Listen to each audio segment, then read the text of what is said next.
तो बड़ा कॉन्सेप्ट है कि angle of repose is equal to angle of friction force. यहीं पे angle of repose angle of friction force के इक्वल है। पहले एक बात समझ लें, एंगल ऑफ फ्रिक्शन क्या है और एंगल ऑफ रिपोज क्या है। ये मेरे पास कोई बॉडी है, इस पर दो फोर्स लग रही है, एक तो है फ्रिक्शन फोर्स और दूसरा बॉडी के सरफेस पर एक्ट कर रही है नॉर्मल रिएक्शन। जब बॉडी कोई मूव कर रही है, कोई बॉडी किसी भी एक्सटर्नल फोर्स की वजह से, तो उस पर दो फोर्स एक्ट करेंगी, friction force and the normal reaction. अब इन दोनों फोर्स का रिजल्टेंट फाइंड किया, मेकिंग अ पैरेललोग्राम। ये आ गया रिजल्टेंट फोर्स।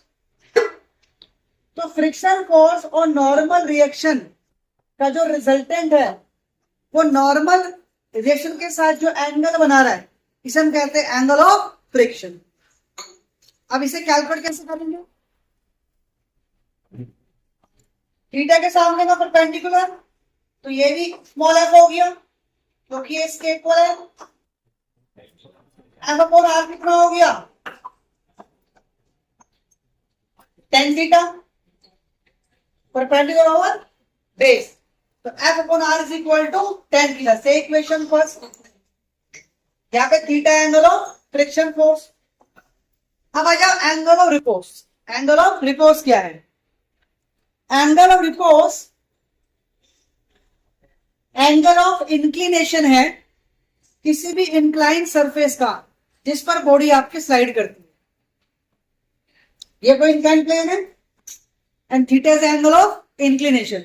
तो किसी भी इंक्लाइन प्लेन का जो एंगल ऑफ इंक्लिनेशन है उसे हम क्या कहते हैं? एंगल ऑफ रिपोज कहते हैं।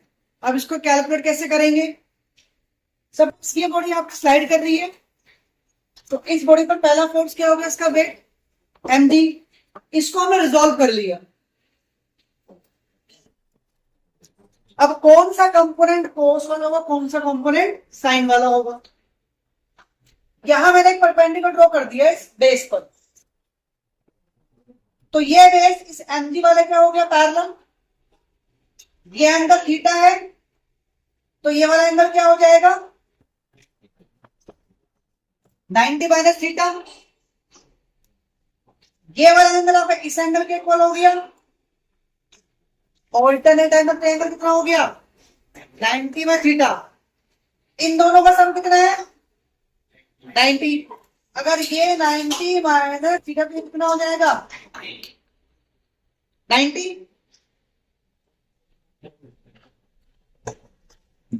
ये मेरे पास आ गया थीटा।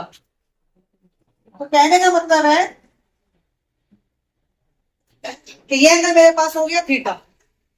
इसका मतलब ये वाला कंपोनेंट क्या हो जाएगा? mg cos थीटा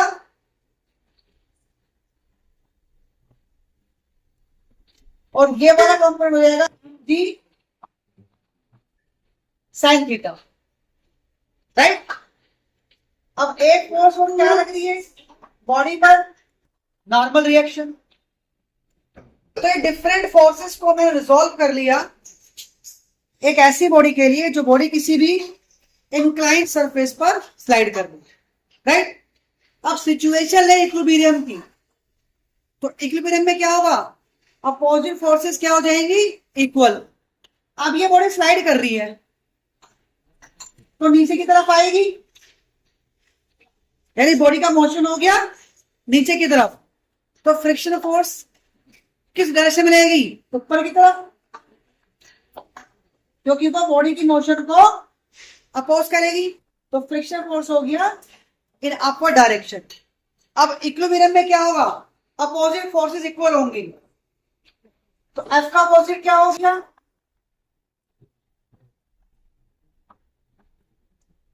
एफ का अपोजिट हो गया mg sin थीटा। आर का अपोजिट क्या हो गया? mg cos theta. राइट।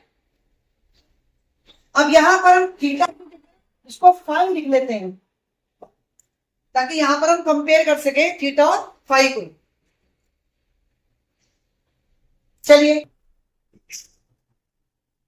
दोनों इक्वेशन को डिवाइड करते हैं तो F upon R is equal to sine upon में cos, that means tan five.